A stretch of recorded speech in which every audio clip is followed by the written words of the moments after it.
നമുക്കാർക്കും ഫജ്ർ ജമാഅത്ത് നഷ്ടപ്പെടരുത്.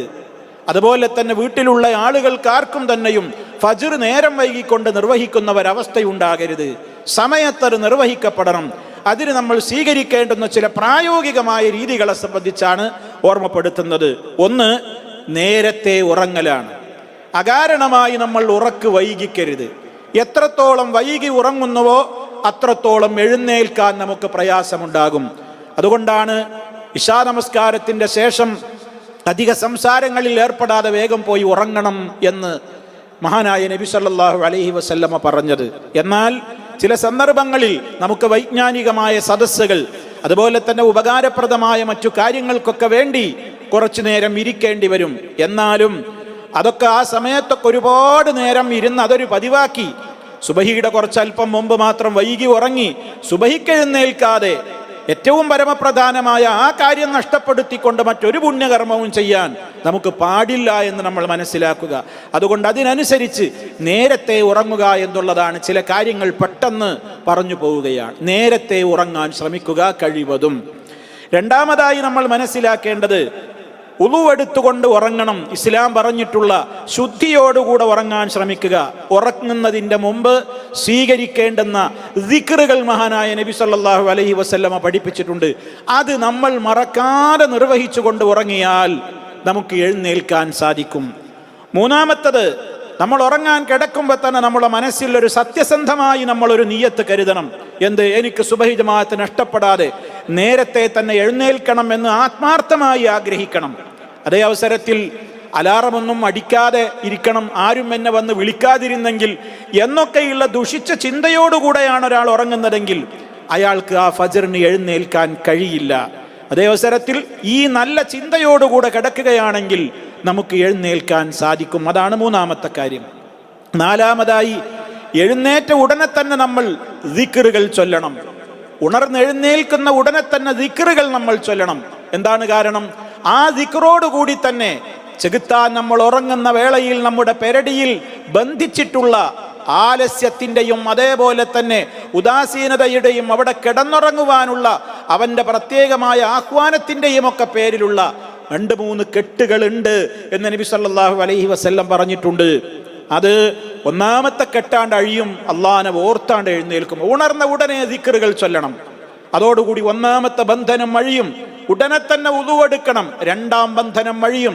ഉടനെ തന്നെ നിസ്കാരവും നിർവഹിച്ചാലോ മൂന്നാമത്തെ കെട്ടും വഴിയും നല്ല ഉന്മേഷത്തോടുകൂടെ എഴുന്നേൽക്കാൻ സാധിക്കും. അല്ലെങ്കിൽ അവൻ മടിയനായിട്ട് അവിടെ തന്നെ കിടക്കും. അതാണ് നാലാമതായി ശ്രദ്ധിക്കേണ്ടത്. അഞ്ചാമതായി നമ്മൾ മനസ്സിലാക്കേണ്ടത് അതെന്താണ്? വിളിച്ചുണർത്താൻ ആരെങ്കിലും ഏൽപ്പിക്കുക എന്നുള്ളതാണ്. നമ്മൾ ഉണരാത്തൊരു പ്രകൃതമാണോ നമുക്കുള്ളത്? നമ്മുടെ കുടുംബത്തിൽ ഭാര്യ, അതുപോലെ തന്നെ ഭർത്താവ്, അല്ലെങ്കിൽ മാതാപിതാക്കൾ, അല്ലെങ്കിൽ മക്കൾ, ഇനി അതല്ലെങ്കിൽ പൊതുവായ ഇടങ്ങളിൽ ഉറങ്ങുന്നവരാണെങ്കിൽ സഹപാഠികൾ, അതുപോലെ തന്നെ സഹപ്രവർത്തകന്മാർ, ഇങ്ങനെയുള്ള ആളുകളെയൊക്കെ വിളിച്ചുണർത്തുവാൻ വേണ്ടി നമ്മൾ അവരെ ഏൽപ്പിക്കുക എന്നുള്ളതാണ് അഞ്ചാമതായി ശ്രദ്ധിക്കേണ്ടത്. കാരണം അതൊരു നല്ല കാര്യത്തിന് വേണ്ടിയുള്ള സഹായമാണ്. നന്മയുടെ കാര്യത്തിൽ നിങ്ങൾ സഹകാരികളാവണം എന്ന് ഖുർആൻ പറഞ്ഞതാണല്ലോ. വതആവനു അലൽ ബിർരി വത്തഖ്വ. അങ്ങനെ വിളിച്ചുണർത്തുന്നവർക്ക് പുണ്യമുണ്ടാകും. നിങ്ങൾ പുണ്യത്തിൻ്റെയും ഭക്തിയുടെയും കാര്യങ്ങളിൽ പരസ്പരം സഹകാരികളാകുവീൻ എന്ന് വിശുദ്ധ ഖുർആൻ തന്നെ പറഞ്ഞിട്ടുള്ളതാണല്ലോ. മാത്രമല്ല, പലപ്പോഴും ചില രക്ഷിതാക്കളൊക്കെ വാപ്പിയമ്മയൊക്കെ കുട്ടികൾ കിടന്നുറങ്ങുന്ന കാഴ്ച കണ്ടിട്ട് പാവം ക്ഷീണിച്ച് തളർന്നുറങ്ങല്ലേ, ഒരുപാട് രാത്രി വായിച്ചതല്ലേ, ഒരുപാട് വൈകി ഉറങ്ങിയതല്ലേ, കിടന്നുറങ്ങിക്കോട്ടെ എന്ന സ്നേഹം പ്രകടിപ്പിക്കേണ്ടത് സമയമല്ല. അത് സ്നേഹമല്ല. അത് അവരോടുള്ള കാരുണ്യമോ അവരോടുള്ള ദയാവായ്പോ ഒന്നുമല്ല. എഴുന്നേൽപ്പിക്കണം. അവരെ എഴുന്നേൽപ്പിച്ച് എന്തിനേക്കാളും പ്രധാനമാണ് നിസ്കാരം എന്നുള്ള മെസ്സേജാണ് അവർക്ക് നൽകേണ്ടത്. അതുകൊണ്ട് പാവം എന്ന് തോന്നിയിട്ട് കുറേ കഴിഞ്ഞ് ഉറങ്ങിയതല്ലേ, ഉറങ്ങിക്കോട്ടെ എന്ന് വിചാരിക്കരുത്. കാരണം വിശുദ്ധ ഖുർആൻ പറഞ്ഞതെന്താ? വഅ്മുർ അഹ്ലക ബിസ്സലാത്തി വസ്തബിർ അലൈഹാ. നീ നിന്റെ കുടുംബത്തോട് നമസ്കാരം കൊണ്ട് കൽപ്പിക്കുക. ആ മേഖലയിൽ നിനക്കൊരുപാട് സഹിക്കേണ്ടി വരും. നീ സഹിക്കണം, ക്ഷമിക്കണം എന്നാണ് അള്ളാഹുവിൻ്റെ കൽപ്പന. ഇതുകൂടി നമ്മൾ മനസ്സിലാക്കണം. അപ്പോൾ ആ നിലക്ക് വിളിച്ചുണർത്താൻ ഏൽപ്പിക്കുക. മറ്റൊന്ന്, ആറാമത്തെ കാര്യം എന്താണ്? നമ്മൾ നിരന്തരം നമ്മുടെ പ്രാർത്ഥനയിൽ ഉണ്ടാകണമെന്ന് എനിക്ക് ഫജ്ർ ജമാഅത്തിന് എഴുന്നേൽക്കുവാനും ആ ജമാഅത്തിൽ പങ്കെടുക്കുവാനും സമയത്ത് നിർവഹിക്കുവാനും ഒക്കെയുള്ള തൗഫീഖ് എനിക്ക് തരണേ എന്ന് നമ്മുടെ ജീവിതത്തിൽ പ്രാർത്ഥനയുണ്ടാകണം. പ്രാർത്ഥിക്കുന്നതിൽ നമ്മൾ ഒരു മടി ഉണ്ടാവരുത്. മഹാനായ ഇബ്രാഹിം നബി അലൈഹി സ്വലാത്തു വസ്സലാം വരെ പ്രാർത്ഥിച്ചതെന്താ? റബ്ബി ജഅൽനി മുഖീമസ്സലാത്തി വമിൻ ദുർരിയതി റബ്ബനാ വതഖബ്ബൽ ദുആ. എൻ്റെ രക്ഷിതാവേ, നീ എന്നെ ചേർത്ത് തരേണമേ, നീ എന്നെ ആക്കേണമേ. റബ്ബി ജഅൽനി മുഖീമസ്സലാ, നിസ്കാരം സമയത്ത് കൃത്യമായി നിർവഹിക്കുന്നവരിൽ നീ എന്നെ ഉൾപ്പെടുത്തേണമേ. വമിൻ ദുർരിയതി, എൻ്റെ സന്താനങ്ങളിൽ നിന്നും അങ്ങനെ നിലനിർത്തുന്നവരെ നീ നിശ്ചയിക്കണേ. റബ്ബനാ വതഖബ്ബൽ ദുആ, ദുആ സ്വീകരിക്കണേ അല്ലാഹ്. അപ്പൊ നോക്കൂ നിങ്ങൾ, അപ്പൊ അങ്ങനെ ആ പ്രാർത്ഥനയും നമുക്കുണ്ടാകണം. അതേപോലെ തന്നെ ഏഴാമത്തെ കാര്യം എന്താണ്? നമ്മൾ അലാറം, അതുപോലെ തന്നെ ഫോണിലൊക്കെ ഇന്ന് നമുക്ക് നമ്മെ ഉണർത്തുവാൻ വേണ്ടിയുള്ള അലാറം ടൈം സെറ്റ് ചെയ്യുവാനുള്ള സംവിധാനങ്ങളുണ്ട്. അങ്ങനെ നമ്മൾ വെക്കാറുണ്ട്. അത് വെക്കുമ്പോൾ അനുയോജ്യമായ സ്ഥലത്ത് വെക്കണം. നമ്മുടെ നേരെ തലൻ്റെ ഭാഗത്ത് വെക്കാതിരിക്കുക. നേരെ തലയുടെ ഭാഗത്ത് വെച്ചാൽ ഉറക്കത്തിൽ അറിയാതെ തന്നെ അതങ്ങ് ഓഫാക്കും, നമ്മൾ പിന്നെയും കിടന്നുറങ്ങും. അതേ അവസരത്തിൽ 2-3 അടി എഴുന്നേറ്റ് പോയിട്ട് എടുക്കാവുന്ന രൂപത്തിലുള്ള സ്ഥലത്തേക്ക് അത് മാറ്റി വെക്കുക. കാരണം അങ്ങനെ തന്നെയാണ് നമ്മുടെ ശീലമെങ്കിൽ അത് ഓരോരുത്തർക്കുമാണ് അറിയുക. തലക്ക് ഭാഗത്ത് വെച്ചാൽ അറിയുന്നവരുണ്ടാകും, എഴുന്നേൽക്കുന്നവരുണ്ടാകും. അവരെക്കുറിച്ചല്ല ഈ പറയുന്നത്. മിക്ക ആളുകളും ചിലപ്പോൾ എന്താവും, അതങ്ങോട്ട് വേഗം ഓഫാക്കിയിട്ടാണ് കിടന്നുറങ്ങും. പിന്നെ അവനെ അറിഞ്ഞിട്ടുണ്ടാവില്ല. കാരണം ശൈത്താൻ അവനെ എഴുന്നേൽക്കാനല്ലല്ലോ പ്രോത്സാഹിപ്പിക്കുക. അപ്പം അതുകൊണ്ട് അലാറം ഏറ്റവും അനുയോജ്യമായ സ്ഥലത്ത് കൊണ്ടുപോയി വെക്കുക എന്നുള്ളതും ഇതിൻ്റെ ഒരു പ്രധാനപ്പെട്ട കാര്യമാണ്. എട്ടാമത്തൊരു കാര്യം, ദമ്പതികളൊക്കെ പരസ്പരം, അതായത് പരസ്പരം അറിയുന്ന ആളുകൾ പരസ്പരം ആദ്യമേ ചർച്ച ചെയ്തുകൊണ്ടൊക്കെ ഒരു തീരുമാനത്തിലെത്തുക. എഴുന്നേറ്റിട്ടില്ലെങ്കിൽ ഞാൻ മുഖത്ത് വെള്ളം തളിക്കാം. കാരണം എന്താണ്? മുൻകൂറായിട്ട് അതൊരു മുഷാവറയിലൂടെ ഒത്ത് ഒരു തീരുമാനത്തിൽ സംതൃപ്തിയിൽ എത്തിയിട്ടില്ലെങ്കിൽ ചിലപ്പോൾ ആ ദാമ്പത്യം അതോടുകൂടാണ് തകരും. മുഖത്ത് വെള്ളം കൊടയാ, ഒരാൾ ഉറങ്ങുമ്പോൾ മുഖത്ത് വെള്ളം കൊടയാ എന്നുള്ളത് ആരും ഇഷ്ടപ്പെടൂല. അപ്പം അതുകൊണ്ട് തന്നെ ആ സമയത്ത് ചിലപ്പോൾ വളരെ മോശമായിട്ടായിരിക്കും പ്രതികരിക്കുക. അതേ അവസരത്തിൽ അതൊക്കെ പറഞ്ഞ് മനസ്സിലാക്കി കൊടുത്ത് പരസ്പരം ആ നിലക്ക് തൃപ്തിയും സന്തോഷത്തോടു കൂടെയും ഒക്കെ ആകുന്ന ആളുകളാണെങ്കിൽ ആ ഒരു രീതി ഏറ്റവും ഉപകരിക്കും. കാരണം വെള്ളം നനവ് തട്ടിയാൽ എന്തായാലും ഒരാൾ എഴുന്നേൽക്കും. അത് ആ നിലക്ക് നബി സല്ലല്ലാഹു അലൈഹി വസല്ലമ അങ്ങനെയൊക്കെ ചെയ്യുന്ന ഭാര്യാഭർത്താക്കൾക്ക് അള്ളാഹുവിൻ്റെ കാരുണ്യമുണ്ടാകട്ടെ എന്ന് അഡ്വാൻസ്ഡായി മുമ്പേ തന്നെ പ്രാർത്ഥിച്ചതായി നമ്മൾ ധാരാളമായി കേട്ടവരാണ്. അതുകൊണ്ട് അതും നമുക്ക് ചെയ്യാവുന്നൊരു പ്രധാനപ്പെട്ട കാര്യമാണ്. ഒമ്പതാമതായി നമ്മൾ മനസ്സിലാക്കിയിരിക്കേണ്ടത് എന്താണ്? കഴിയുന്നതും ഒറ്റക്കൊരു സ്ഥലത്ത് ഉറങ്ങാതിരിക്കുക എന്നുള്ളതാണ്. ഒറ്റക്കൊരിടത്ത് ഉറങ്ങാതിരിക്കുക. ഒരാൾക്കിപ്പോൾ അങ്ങനെയാണ് സാഹചര്യം എന്നുണ്ടെങ്കിൽ നിവൃത്തിയൊന്നുമില്ല. ഒറ്റക്കൊരാൾ ഉറങ്ങരുത്. നബി സല്ലല്ലാഹു അലൈഹി വസല്ലമ ഒരാൾ ഒറ്റക്കൊരു സ്ഥലത്ത് രാത്രി താമസിക്കുന്നതും ഉറങ്ങുന്നതും ഒക്കെ നിരുത്സാഹപ്പെടുത്തിയിരിക്കുകയാണ്. അപ്പം അതുകൊണ്ട് തന്നെ അതും നമ്മൾ ശ്രദ്ധിക്കേണ്ട ഒരു കാര്യമാണ്. കാരണം ആരും വിളിക്കാനുണ്ടാവില്ല. അങ്ങനെ ഒറ്റക്ക് ഉറങ്ങേണ്ടി വരുമ്പോൾ നമ്മൾ എഴുന്നേൽക്കൽ പതിവില്ലെങ്കിൽ ആരെയെങ്കിലും നമ്മൾ ഏൽപ്പിക്കണം. അയൽവാസികളെയോ കൂട്ടുകാരെയോ ഫോണിലൂടെയോ ഒക്കെ ഏതെങ്കിലും വിധത്തിൽ നമ്മളെ എഴുന്നേൽപ്പിക്കുവാനുള്ള കാര്യങ്ങൾക്ക് നമ്മൾ ഏർപ്പാട് ചെയ്യണം. പത്താമത്തെ കാര്യം, ആരുടെയും ശ്രദ്ധയിൽപ്പെടാത്തിടത്ത് കിടന്നുറങ്ങാതിരിക്കുക. അപ്പോൾ പൊതുസ്ഥലത്ത് തന്നെ കുറേ ആളുകളുണ്ട്, പക്ഷേ വല്ല ഏതെങ്കിലും ആരും മനസ്സിലാവൂല ഇയാൾ എഴുന്നേറ്റിക്കണോ ഇല്ലേ.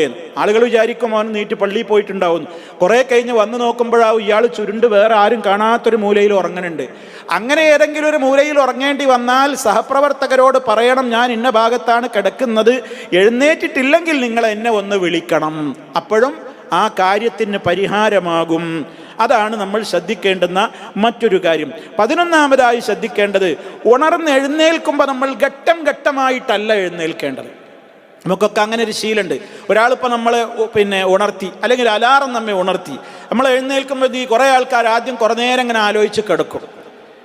അപ്പോൾ ചിലപ്പോൾ പിന്നെയാണ്ട് ഉറങ്ങും, അല്ലെങ്കിൽ ഒന്ന് ചെരിഞ്ഞ് കിടക്കും, അല്ലെങ്കിൽ എഴുന്നേറ്റ് ഇങ്ങനെ ബെഡിലിരിക്കും, എന്നിട്ട് കുറച്ച് നേരം തൂങ്ങി ഉറങ്ങും. ഈ കാലും തൂക്കിയിട്ട് കുറച്ച് നേരം ഇങ്ങനെ ബെഡിലിരിക്കും, എന്നിട്ട് ഇങ്ങനെ ആലോചിക്കും, അപ്പോൾ വീണ്ടും കിടക്കും. ഇങ്ങനെയൊക്കെ ആയിത്തീരുമ്പോൾ അത് ശൈത്താൻ നമ്മുടെ മനസ്സിൽ ദുർബോധനങ്ങൾ കൂടുതൽ ഉണ്ടാക്കും. ഒന്നുകൂടി കിടന്നോ, നീ വളരെ ക്ഷീണിതനാണ്, ഉറങ്ങിക്കോ എന്നൊക്കെ പറയും. അപ്പം അതുകൊണ്ട് എഴുന്നേറ്റ ഉടനെ തന്നെ, ഞാൻ നേരത്തെ പറഞ്ഞല്ലോ ദിക്ർ ഉടനെ ചെല്ലണം. അതേപോലെ തന്നെ പെട്ടെന്ന് നമ്മൾ എന്ത് ചെയ്യണം? ഉദു എടുക്കാനോ മറ്റു കാര്യങ്ങൾക്കോ വേണ്ടി എന്ത് ചെയ്യണം? നമ്മുടെ എഴുന്നേൽപ്പ് ഘട്ടം ഘട്ടം സ്റ്റെപ്പ് ബൈ സ്റ്റെപ്പ് ആക്കരുത്. വേഗം എഴുന്നേറ്റ് പോകണം അവിടുന്ന്. അവിടെ തന്നെ ഇങ്ങനെ ഇരുന്നാൽ എന്താ, നമ്മളെ വിളിക്കാൻ വേണ്ടി വന്ന ആൾ നമ്മളെ വിളിച്ചിട്ടുണ്ടാകും. അയാൾ വിളിച്ച് തിരിച്ചു വരുമ്പോൾ നമ്മൾ ഇറങ്ങിയിട്ടുണ്ടാവും. എന്നൊക്കെ പറഞ്ഞ് നമ്മൾ എഴുന്നേൽക്കും. എന്നിട്ടോ ഈ ആള് വിളിച്ചയാൾ വീണ്ടും വന്ന് നോക്കുമ്പോൾ നമ്മൾ സുഖമായി പിന്നെ ഉറങ്ങായിരിക്കും. അതെന്തുകൊണ്ടാ? അത് നമ്മളാ നമ്മെ ഉണർത്തിയ ആ സമയത്ത് തന്നെ പെട്ടെന്നാണ് എഴുന്നേൽക്കാത്തതുകൊണ്ടാണ്. നമ്മളിങ്ങനെ സ്റ്റെപ്പ് ബൈ സ്റ്റെപ്പായി കുറച്ചും കൂടി ആലോചിച്ച് കിടന്ന് പിന്നൊന്നിങ്ങനെ എരിപിരി കൊണ്ട് പിന്നൊന്ന് എഴുന്നേറ്റ് ഇരുന്ന് ഇങ്ങനെയൊന്നുമല്ല, പെട്ടെന്ന് എഴുന്നേൽക്കുക. അതാണ് പെട്ടെന്ന് നമുക്ക് ആ കാര്യം ജമാഅത്ത് നഷ്ടപ്പെടാതെ സമയത്ത് നിർവഹിക്കുവാൻ നമുക്ക് സാധിക്കുക. 12ാമതായി നമ്മൾ ശ്രദ്ധിക്കേണ്ടത്, നമുക്ക് എഴുന്നേൽക്കാൻ കഴിയാവുന്നൊരു സമയമുണ്ട്. ആ സമയത്തേക്കായിരിക്കണം മുൻകൂറായിട്ട് അലാറം ക്രമീകരിക്കേണ്ടത്. നമ്മളിപ്പോൾ സുബഹി 4 മണിക്കാണ്, ഒരാൾ പിന്നെ ഒരു 3:15 തന്നെ ഉണ്ടായിക്കോട്ടെ, എന്നാൽ പിന്നെ എനിക്കിങ്ങനെ പതുക്കെ പതുക്കെ എഴുന്നേൽക്കാലോ എന്ന് കരുതരുത്. എപ്പോഴാണോ തനിക്ക് എഴുന്നേൽക്കാൻ ഉറപ്പുള്ളത് ആ സമയത്തേക്ക് അലാറം സെറ്റ് ചെയ്യുക. അല്ലെങ്കിലുള്ള കുഴപ്പം എന്താ? 3:15 3:30 അടിച്ചാലോ വിചാരിക്കോ അരമണിക്കൂർ ഇഞ്ഞില്ലേ. കാരണം ശൈത്താൻ അതാണ് പറയുന്നത്, നിനക്കൊരുപാട് രാത്രി ഇനിയും ബാക്കിയാണ്, ഉറങ്ങിക്കോ ഉറങ്ങിക്കോ എന്നാണ് ശൈത്താൻ പറയുക. അതുകൊണ്ട് എഴുന്നേൽക്കാൻ അത് ഓരോരുത്തർക്കും അറിയാം, അവരവരുടെ ശാരീരികമായ അവസ്ഥയും അവരുടെ ശീലങ്ങളും. അതുകൊണ്ട് എഴുന്നേൽക്കാൻ ഏറ്റവും സാധ്യതയുള്ള സമയത്താണ് ആ സമയത്ത് തന്നെ അലാറം ക്രമീകരിക്കുക. അതിൻ്റെ ഒരുപാട് മുമ്പത്തേക്ക് ക്രമീകരിക്കരുത്. അപ്പോൾ നമ്മൾ ഉറങ്ങിപ്പോകും, ഇനിയും സമയമുണ്ടല്ലോ എന്ന് ശൈത്താൻ നമ്മുടെ മനസ്സിൽ ദുർബോധനം നടത്തും. അതുകൊണ്ട് ആ കാര്യവും ശ്രദ്ധിക്കുക. 13ാമത്തെ കാര്യം, പെട്ടെന്ന് തന്നെ ലൈറ്റ് ഇടാൻ പറ്റാവുന്നവരാണ് സ്ഥലമാണെങ്കിൽ പെട്ടെന്ന് ലൈറ്റ് ഇടുക. ഉറക്ക് പെട്ടെന്നാണ് തെളിഞ്ഞോളും. ലൈറ്റാണ് ഇടുന്നതോടുകൂടി നമ്മളെ ഉറക്കം ചടവൊക്കെയാണ് പോകും. അതിന് സാധ്യതയുള്ളയിടത്ത്, ചിലപ്പോൾ അത് ചിലയിടങ്ങളിൽ അങ്ങനെ ലൈറ്റ് ഇടൽ പ്രായോഗികമാവില്ല, പക്ഷേ നമുക്ക് സാധ്യതയുള്ളയിടത്ത് അത് നമുക്ക് ഏറ്റവും കൂടുതൽ സഹായകരമായി മാറും. 14ാമത്തെ കാര്യം, രാത്രി ഉറക്കമിളക്കുന്നത് ഒഴിവാക്കണം എന്നുള്ളതാണ്. ഞാൻ നേരത്തെ പറഞ്ഞല്ലോ, നല്ല കാര്യത്തിനായിരിക്കും ചിലപ്പോൾ നമ്മൾ ഒരുപാട് നല്ല കാര്യത്തിനൊക്കെ ആയിരിക്കും ഇങ്ങനെ സ്ഥിരമായിട്ട് ഇങ്ങനെ ഉറക്കൊഴിക്കാം. സുബഹിയുടെ ഏതാണ്ട് 1 മണിക്കൂർ 2 മണിക്കൂറൊക്കെ മാത്രം ഉറങ്ങും. അവന് സുബഹി ഇഷ്ടപ്പെടുത്തുന്ന ഒരുപാട് ആളുകളുണ്ടാവും. അവൻ ചിലപ്പോൾ രാത്രി മുഴുവൻ ദൈവപ്രവർത്തനത്തിനും മറ്റു കാര്യങ്ങൾക്കൊക്കെ പോകുന്നുണ്ടാവും, പക്ഷേ അവൻ സുബഹിസ്കരിക്കുന്നുണ്ടാവില്ല, ജമാഅത്തിന് എത്തുന്നുണ്ടാവില്ല. അങ്ങനത്തെ ഒരവസ്ഥ തുടരാൻ അനുവദിച്ചുകൂടാ. അതൊരു സ്ഥിരമായി ശീലമായി കൂടാ. അത് വളരെ ഗൗരവത്തോടു കൂടെ കാണണം. നേരത്തെ പറഞ്ഞ ആ കാര്യം നമ്മൾ ഇതിനോട് ചേർത്ത് വായിക്കേണ്ടതുണ്ട്. അതേപോലെ തന്നെ 15ാമത്തെ കാര്യം, രാത്രി ഭക്ഷണം അമിതമായി കഴിക്കാതിരിക്കുക. വളരെ വയറ് ഒന്നാകെ നിറഞ്ഞ് അത് തന്നെയോ കിടക്കുന്നതിൻ്റെ എത്ര മുമ്പ് നമുക്ക് കഴിക്കാൻ പറ്റുമോ അത്രയും മുമ്പ് കഴിക്കുക.